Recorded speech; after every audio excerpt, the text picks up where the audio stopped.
গোঘাট বিধানসভা তৃণমূল কংগ্রেসের উদ্যোগে বেঙ্গাই নেতাজি সংঘের পার্শ্ববর্তী ময়দানে কেন্দ্রের বিজেপি সরকারের নয়া কৃষক মারা বিলের প্রত্যাহার ও উত্তরপ্রদেশ,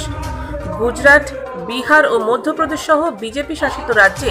এসসি, এসটি ও ওবিসি সম্প্রদায়ের মানুষের উপর অত্যাচার ও শিশু মহিলাদের ওপর ধর্ষণ ও খুনের প্রতিবাদে বিশাল জনসভা। উপস্থিত ছিলেন সাংসদ কল্যাণ বন্দ্যোপাধ্যায়, সাংসদ অপরূপা পোদ্দার, মন্ত্রী তপন দাশগুপ্ত, মন্ত্রী অসীমা পাত্র, বিধায়ক স্নেহাশিস চক্রবর্তী, জেলা মহিলা সভানেত্রী ডাক্তার করবী মান্না সহ জেলা নেতৃত্ববৃন্দ।